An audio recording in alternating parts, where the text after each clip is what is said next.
was war in Croatia. I was 15 years old, and there was war in Croatia, and I was praying for peace because my twin sister and I were separated. My grandma's house was bombed. My brother was 19. He was on the front line, and my best friend, she died. So I just didn't understand the war. I didn't want a war. So listen to this. I was very clever, and I thought that Bible said, if your faith is the size of mustard seed, you can move the mountains. And I was like, oh, my faith is 2 mustard seeds. I can stop the war. And I couldn't. So I actually ended up as a refugee, all by myself, with other refugees, but none of my family. And in the refugee camp, and one night, a baby died. Oh. And this is when I lost it. I was like, how do you let this happen? Whoever you are, I'm going to find you and kick your butt. So I ran away from refugee camp to find God. So it's cold. It's like, it's like, I don't have anything. I have no ID, no money, no clothes, no nothing. I mean, I have clothes on me, but no extra. And I'm asking everybody on the street, where is God? Where is God? Where is God? In the church, in the Bible, in your heart, everywhere, blah, blah. And then there are these 3 glowing women walking towards me. And I asked them, where is God? And they smiled and they said, come with us. And they were nuns. That's how I became a nun. And that's that vow of celibacy, simplicity, and poverty. That's how it started, and I was really passionate. I really believed if I pray good enough, it will happen. The war will happen. I mean, the war will stop. But I prayed and the war couldn't. So what I realized is I stop a lot of wars from our heads. I stop a lot of wars in our marriages. I stop a lot of wars on a dating battlefield, right? So that's the war we can stop. And that's what got me this, like, we have so much power, but not magical thinking. Deep power. So sometimes women go on dates, or they don't even go on dates. They just sit at home. If it's meant to be, it will happen. And it's not going to just happen like that. I really believed I can stop the war. I was convinced 100% I can do it. But that's a different world, different wars and bankers' wars. And you know how all this works, right? Mm-hmm. Politically and stuff. What actually we have as women, it's our realm. It's our control, our region. Is the region of love and heart. And as we open it, we create magic. We stop our wars. I hated men, so that was a big war I stopped. With my little tiny heart like this big, I hated 4 billion people. That's a lot of hard work to do, to hate. With one heart, to hate half a population. Right? So these are the wars we stop. And my becoming a nun, in a real world, it was in some way. But in this world, in the dating world, what we do is we take on certain vows. We take on certain values. And we put them in our life, in our practice. So we can get our peace and our joy and our partnership, whatever we desire. That's how things work. Magical thinking doesn't work. Right. Yeah, that was beautiful. That was fun to hear that. And thank you so much for sharing it. So I know one of the things that you talk about a lot in your work, and I know you've had events centered around this theme, is this idea of being this one-of-a-kind woman. Yeah. So first of all, if you would just kind of define that for us, like what does that really mean? I mean, it sounds pretty obvious, but I would like to hear like that deeper meaning or your definition of that, if you will. When it comes to us and what we are looking for in a relationship when we date, you know how we often do, like, I want love, I want somebody to love me. Men are originally, to start with, not looking for love. They are not. They want it. We all, as human beings, we need animals. We all need love. But they are looking for excitement, for fun. They are looking for, I become a macho with her. There is something about their self-expression that they are looking for. And based on that desire, they pre-qualify women. Oh, she's a one-night stand. Oh, she's cute. I can use her for one-night stand, but I don't want to listen to her stories. Oh, the one-night stand was so good. I want to bang that few times, but I don't want to, like, my friends to see her or to introduce her to my family. Hell no. So these are the types based on what they want, right? You are either kind of in a category of cheap, easy to get, or a category to fun to have for a few weeks, or you are a nice girl. So you can be my girlfriend. I can introduce you to my family because you make me look good. You make me, I like you, and I was alcoholic and you are this sweet angel. So it kind of, people think good of me. Again, it's who I am, right? And she's holding the space. She's a space holder for one-of-a-kind woman. One-of-a-kind woman is that woman when a man is going to, no, I don't want to get married, I don't want to have children, I don't care. Oh, I don't know what you did to me. That's a woman who just shows up, and because men are looking for more of themselves. I get myself with one-night stand, like, oh, I have a big, strong, working penis. Wow, right? With this other one, we have some fun. I get to have fun. I get to look good with my family. Or I get to step up to the level of manliness that I never knew possible, that no man in my world, my father, grandfather, or any role model showed. You make me be a better man. That's one-of-a-kind woman. She's the game changer.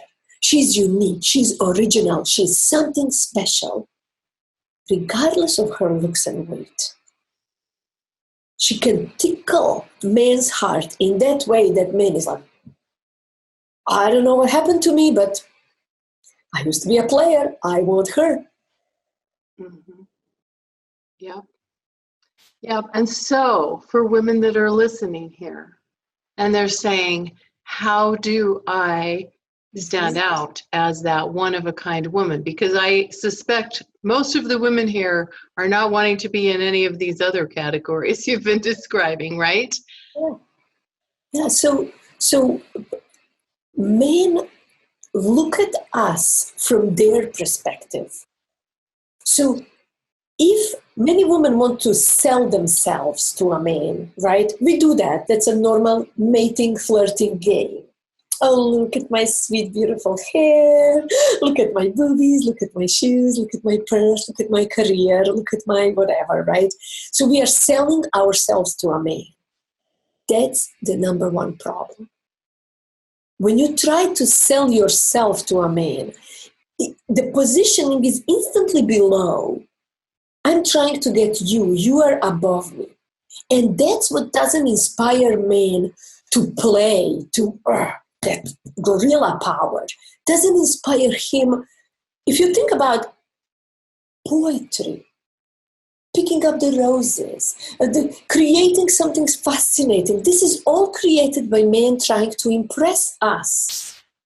And if when we deprive a man of that opportunity to feel himself as a gorilla, as a poet, as a savior, as an opener of jars and killers of cockroaches, whichever levels we do, if we don't do to a man to become more of him, we are plain. We are basic. Most women tell me, oh, I'm a great catch. I have my own car, I have my own place, I have my own career. That same guy that you're trying to get, he dated other women who make $80,000 or $150,000. He'd been there, and that was not enough to keep. So other women try to sell, oh, I'm such a sex kitten, I'm amazing. Like, you see me. He had a lot of amazing sexes. It's not the sex or your career or your cooking and your domesticated skills. These are all beautiful skills to have good life and fun and everything. But in that original, we have a short time to make first impression. And it is like, you see a guy, breakfast material, I don't know. And then if you see him more often, then you realize he's actually really cool. But with them, they feel much faster if we are cool or we are trying to be cool. Mm-hmm. So one-of-a-kind woman, she's not selling herself. Oh, I just got promotion and I'm so busy, and I just look at my six-pack. Or she's not trying. She lives in her world of magic that is very alluring to a man, and he wants to come into the world. So, for example, invitation to a date. A basic, typical, plain Jane woman will read the book, The Rules, and she will say, oh, if you don't invite me 3 days earlier, I will not go. And she follows the rules, which help her find a man who is trainable by her, but not impressive to her. But one-of-a-kind woman is invited tonight on a date, and she's like, well, it's perfect. That's exactly what I need. I had a long day. I want to freshen up. I want to do something. And I really don't feel like eating because it's too late, but I want to dance. I want to see the play. I want to go to a museum. So she brings her charm. Even if it's a last minute. Or sometimes if the date is planned a week in advance, and she's like, no, I'm not feeling it anymore. I'm tired. Or something came up. She does not have, I'm sorry. She's totally okay to say, hey, something came up. We need to do a rain check for next week. So she's confident that when she shows up, his world becomes better. She brings out the best of him. She's not trying to sell herself. Like, oh, if I don't catch this guy, I'm going to be a loser forever. No, she's open. They share life and they share. Dating is fun. It's not like a, list of questions. Why are you single? Why did you divorce? No. Do you want children? No, she has fun. First, at least 3 dates. She is bringing to the plate her joy, her passion, her power, her allure, so that he's feeling interested and he's feeling opening. Everybody can do interview. And many dating coaches, they say, figure out if he wants children on a first date, don't waste your time. It's a solid advice. Steve Harvey was very strong in that. But if you get a man to tell you if he wants children or not on a first date and not have a chance to tickle the energy between the two, the fact that he wants to have children will be without you. He will have children with somebody else. So one-of-a-kind woman, she knows how to tickle the energy. She trusts. She's not, oh my God, the biological clock. Even if she's 39 and wants to have children, there is the energy of satisfaction, fundamental happiness. Mm-hmm.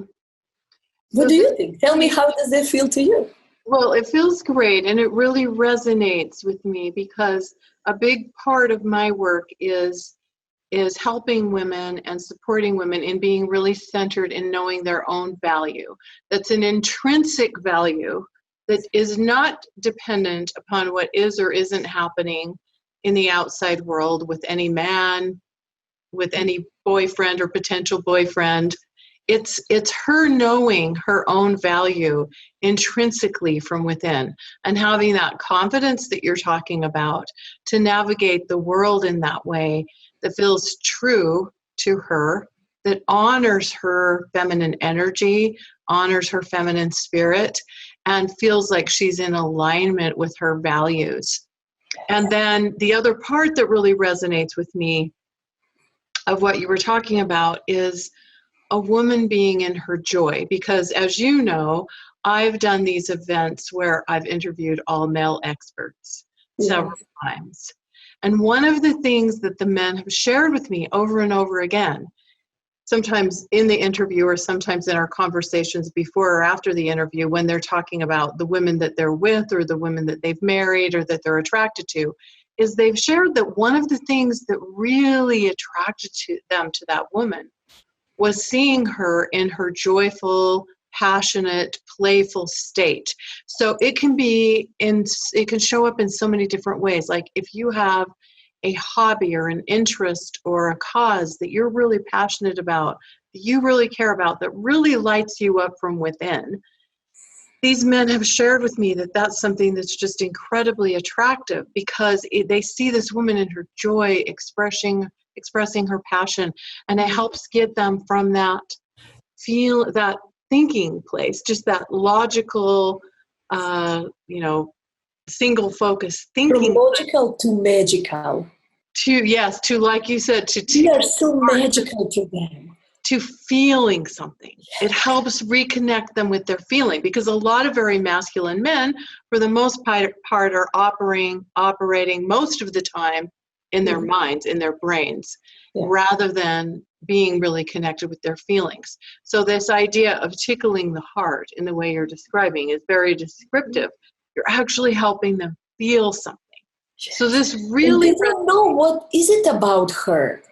She's actually not my type, and I like only girls with long hair and blah, blah, but there is something about her. Mm-hmm. That's that. Mm-hmm. And so the good news, I think there's a lot of good news here, but one piece of good news is that by living your life in a joyful way right now, whether or not any man is on the horizon at the moment or not, is an opportunity for you to expand your joy and expand your life in a way that is meaningful and satisfying to you. But that's also something that can help draw in the right kind of person, because he's going to be able to see you, because you've got that lit from within kind of energy about you that we're talking about, that we're describing. The one-of-a-kind woman kind of energy. Yes, one of a kind. Because most men, most women would want tall, dark, and handsome Italian millionaire, right? Yeah. So imagine tall, dark, and handsome Italian millionaire. He has been around the block few times. Quite a few. Right? He tried flavors, all kind of flavors of women.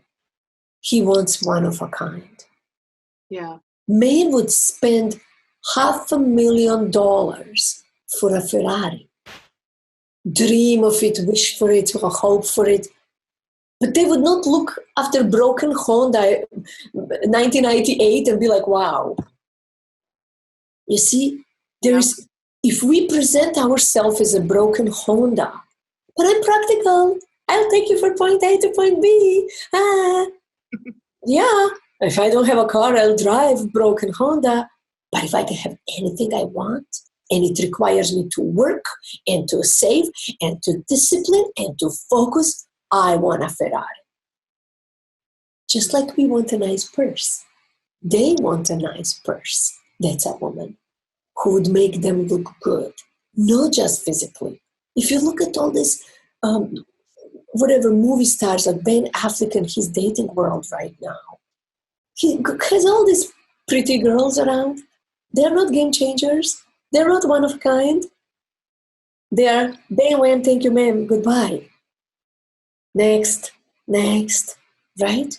Mm-hmm. So what do when we are looking for that man that we want, we need to put ourselves in his shoes. How does he see a woman? What does he see? What is his experience? And if your selling point is that you are the sexiest of them all, it's not going to work for long run. if you can tickle his heart, if you can show intrinsic value, I am one of a kind, unique diamond, I want that. Powerful men, masculine powerful men who are conquerors and who know what they want a woman to match that. That's right. Want unique woman. Yeah, that's and we right. have it in us. Intrinsically, we have it. We just need to refine it.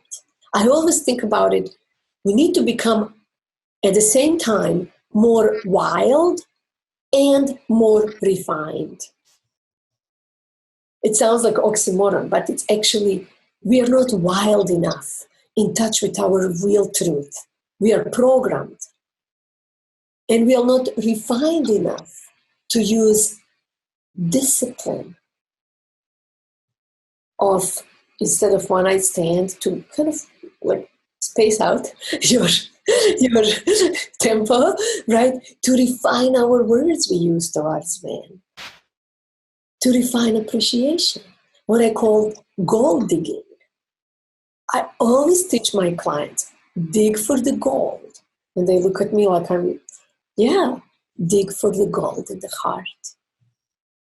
There is something golden in every man. And just because he's too short, I don't want to see him again, doesn't mean he doesn't have gold. And if you want to be one of a kind, you need to train instantly it needs to happen, that your brain is so refined that it can dig for the gold in the heart. I have a client, she's so gorgeous, 26 or something, like super gorgeous. So everybody is no. And she's always alone.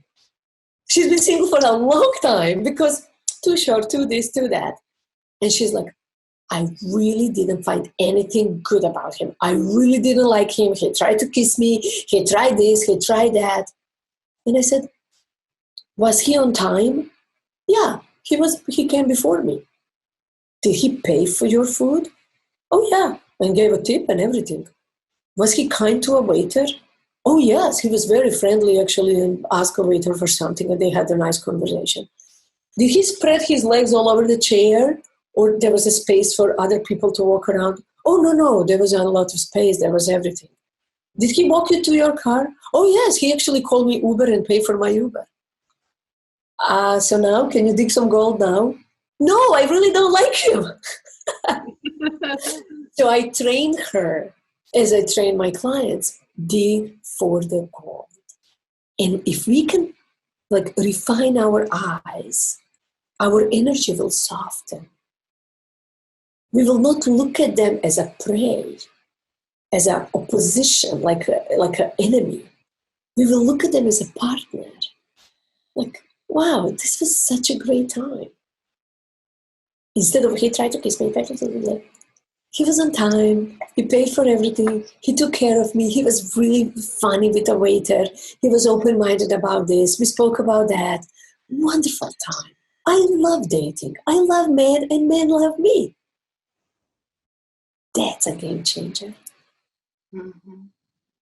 Yeah, that's beautiful. I like that idea of looking for the gold, searching for the gold, because it's there. And even if he's not your long-term partner, I think by being able to identify and see the gold in each person, in each man, it helps you have that feeling of abundance. And it helps you to be in that place where you're able to enjoy yourself, to relax more, and you're more likely to be able to see those qualities in kind of that one-of-a-kind man that you might want to be with. Yes. It's up to us. If you cannot dig for the gold, you will dig for the poop. I always say, bees go to flowers. Bees go to honey. Flies go to poop. If you're looking for he's not your type, you're being a fly. I've never seen a fly on a flower happily enjoying herself. But we have all seen a fly on a poop. Right. And then later comes to your table, right? Mm-hmm. There's no killing for the bees, the little plastic thing, because we appreciate bees. Do we want to bring gold and honey to the world when we show up. We bring what we are searching. And I remember that was my big mistake.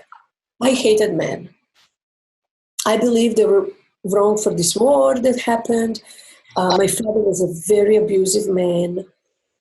I was raped, had a lot of bad experiences.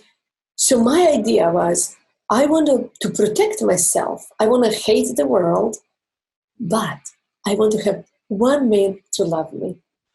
So I want to hate them all and have one to love me. And I often see variation of that in the world of dating. Women go on dates with armor, with this kind of protection and kind of hardness.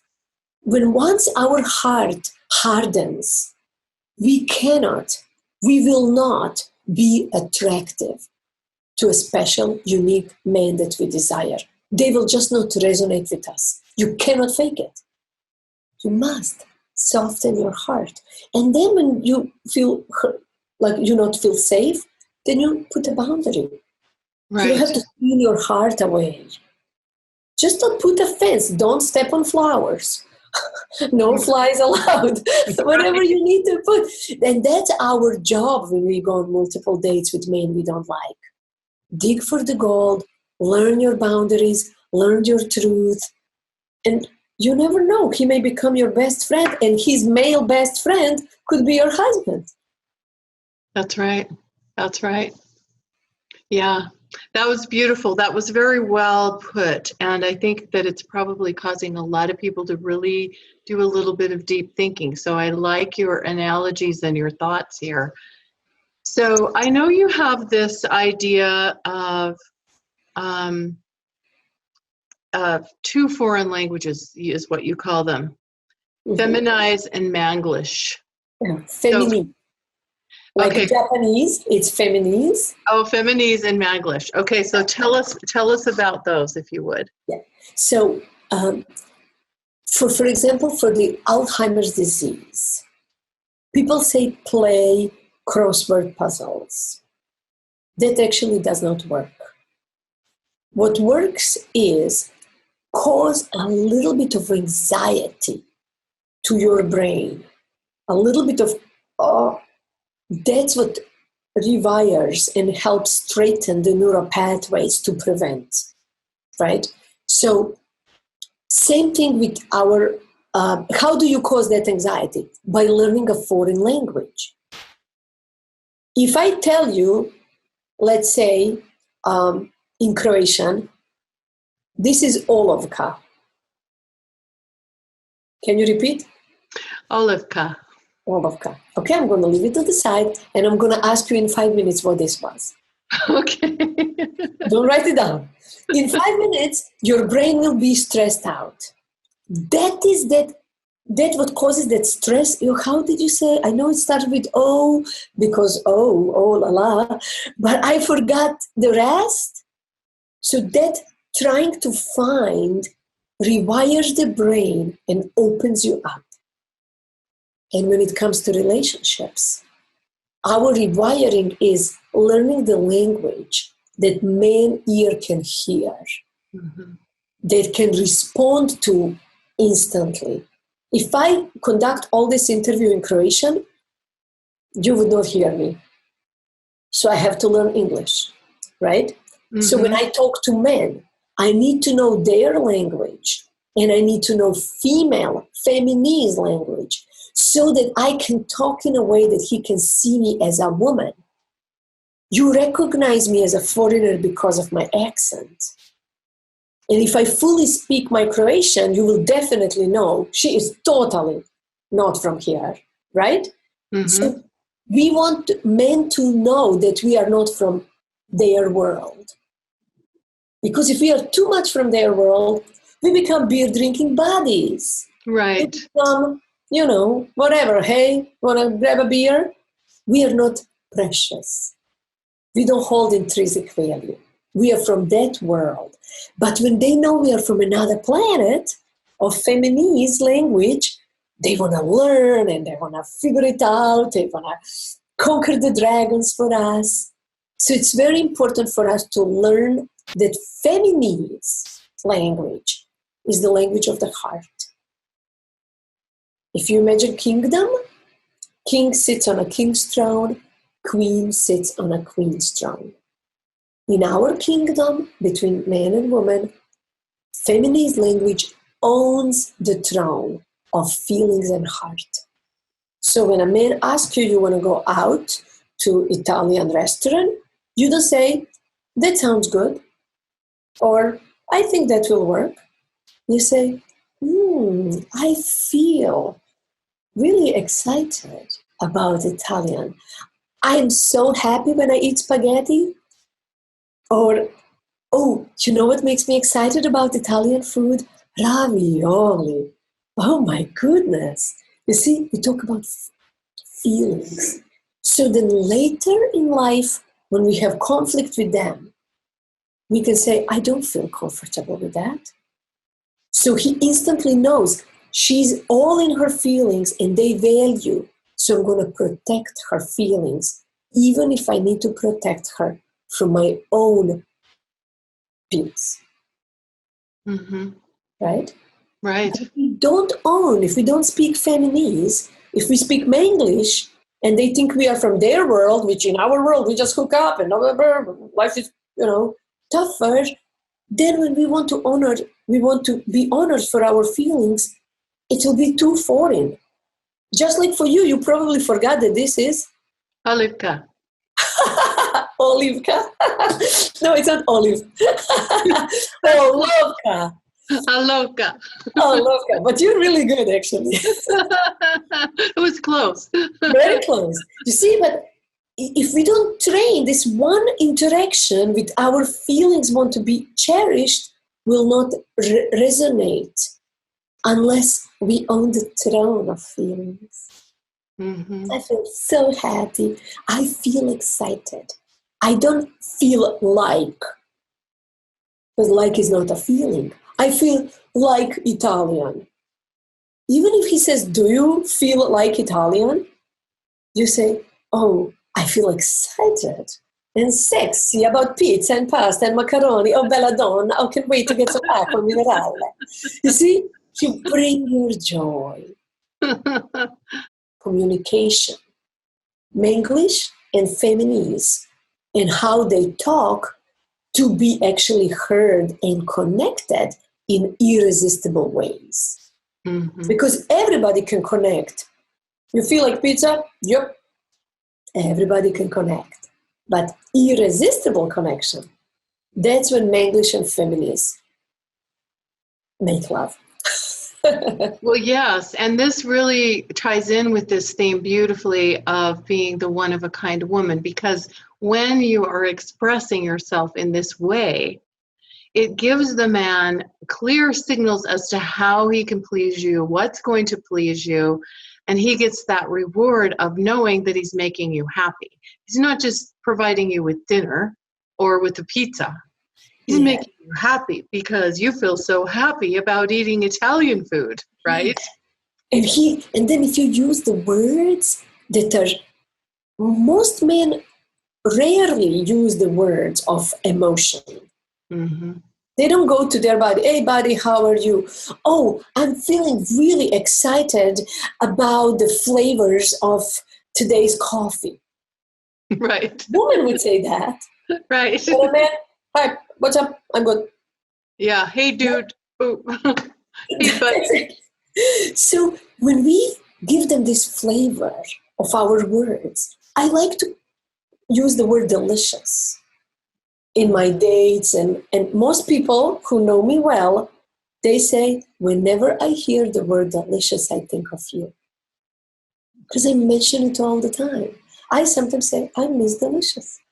When I don't want to give my name and I want to tease and play, right? So that realm of feelings, I cannot just make her happy. I can make her satisfied. I can make her pleased. I can invite her to joy and excitement and fun and playfulness and deliciousness and variety. And wow, that's refreshing for the world of a regular Manglish kind of normal person. right? Mm-hmm. So we show up with my sparks and my joys and my blinks and my glitter. Yeah, and I think this comes back to something else you said, which I want to just revisit just for a second, and that is this idea of being wild and being refined. So I feel like the wild piece of this, and you can add to this if you want, but I feel like the wild piece of this is allowing ourselves to be that expressive, be that joyful, be that free to allow ourselves to just bask in whatever brings us joy and allow that to show instead of feeling like we have to hide that or that that's something we have to suppress or keep under control. That's kind of how I interpret this wild piece in part. And then the refining is knowing how to use some of these things in a rather nuanced way. Like you're talking about the way that you express something and the way you share something from a feeling point of view, from a feeling place, rather than just, yeah, that sounds good, or yeah, whatever. Yeah, whatever. Sure. I mean, it's a totally different experience, not only for you because you get to feel and enjoy things on a deeper level, but it's a totally different experience in your interactions with a man. So I think these things are so important and so delicious. Wild is like, if you think of the animal, wild tiger, he will know when he's hungry or she and go and hunt, but will not just hunt everything. Will hunt one, the oldest probably, or the youngest, or the weakest, or the sickest animal, to maintain the quality for the future, right? There is in it, it's not just the wildness is, oh, I have the urge, so I'm not going to destroy something. I'm going to satisfy the urge with a refined way. Like a bird making the nest. She flies wildly wherever she wants, but when she's making a nest, there is a structure. They know when and how and what, and they make it really pretty. Mm-hmm. So in all of us, the freedom to sing like a bird and dance like a bird and be open. But also know when it comes to my biological clock and my nesting, this is how I will approach. I will not just be wild wherever it happens. No, I'm 22 and I will prevent this from happening, but I will still be wild, right?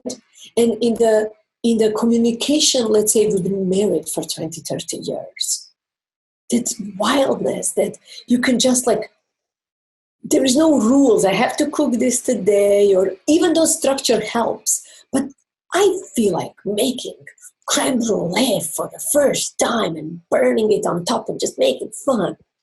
Let it. But then you follow the recipe, which is refining. Mm-hmm. And both is needed. We in this world, talking on femininity, there is a lot of wildness as pointing towards that. Just let it be and be wild. And then on the other side, there is this, wear this, and etiquette that, and polite this, which is caged tiger or a circus-trained tiger. Looks wonderful, looks amazing, but there is something is missing. Something, I just want to climb up the tree and be there without jumping through the hoops. Each woman knows her, where she works better. For me, it was easier to get in touch with my wild nature to start with, because I was none and I was tamed. So I just thought being wild is the connection to my femininity. When later on, I actually know that for me, when I watch old Hollywood or some women who I admire, they have this refineness as well. Mm-hmm. You are, in my opinion, very refined. Thank you. right? But the way you and I connect privately, there is so much love in you. You are like a waterfall of love, depth. You are so deep. So that is that wildness that you have. So somebody's wildness may not be the same as somebody else's. Mm-hmm. You see? So finding our truth and presenting these both sides as they dance when needed. And usually in every given day, we need both sides to be together. Not 50-50, but we need them both to function, to feel solid, to feel grounded, to feel sexy. We need both of our own unique expression. Beautiful. Thank you so much. Well, this has just been really beautiful and really inspiring, and I just love our connection too. I mean, you and I, from the very first moment we met, we were just instant buddies, instant connection, and instant rapport, and I just think you're lovely, and I think that your perspective is very unique, and I love your story because you have come through so many experiences that have taught you so much. And I think you've been able to take those experiences, and many women here listening have had difficult or challenging journeys in one way or another, myself included. You know, we all have our different paths.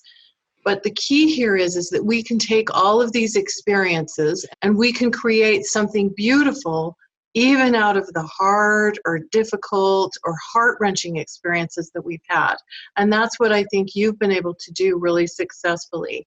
And so I really commend you for that, because you're able to take these experiences, some of which had to have been incredibly hard and incredibly painful and incredibly difficult while you were going through them, and yet you've been able to arrive in this place of love and beauty and joy, and to be able to express yourself in a way that I know is helping so many people. So I'm very grateful for you, and I'm grateful that you and I are connected, because I just think you're just sweet and wonderful and beautiful. Delicious. Delicious. So Helena and I are both wishing you a brand new beginning, a fresh start, a chance for love. No matter what has happened in the past, that's all behind you. And I'm so grateful for your contribution today, Helena. So we're both sending all of you ladies out there lots of love and many blessings, and we'll see you for more. Bye for now.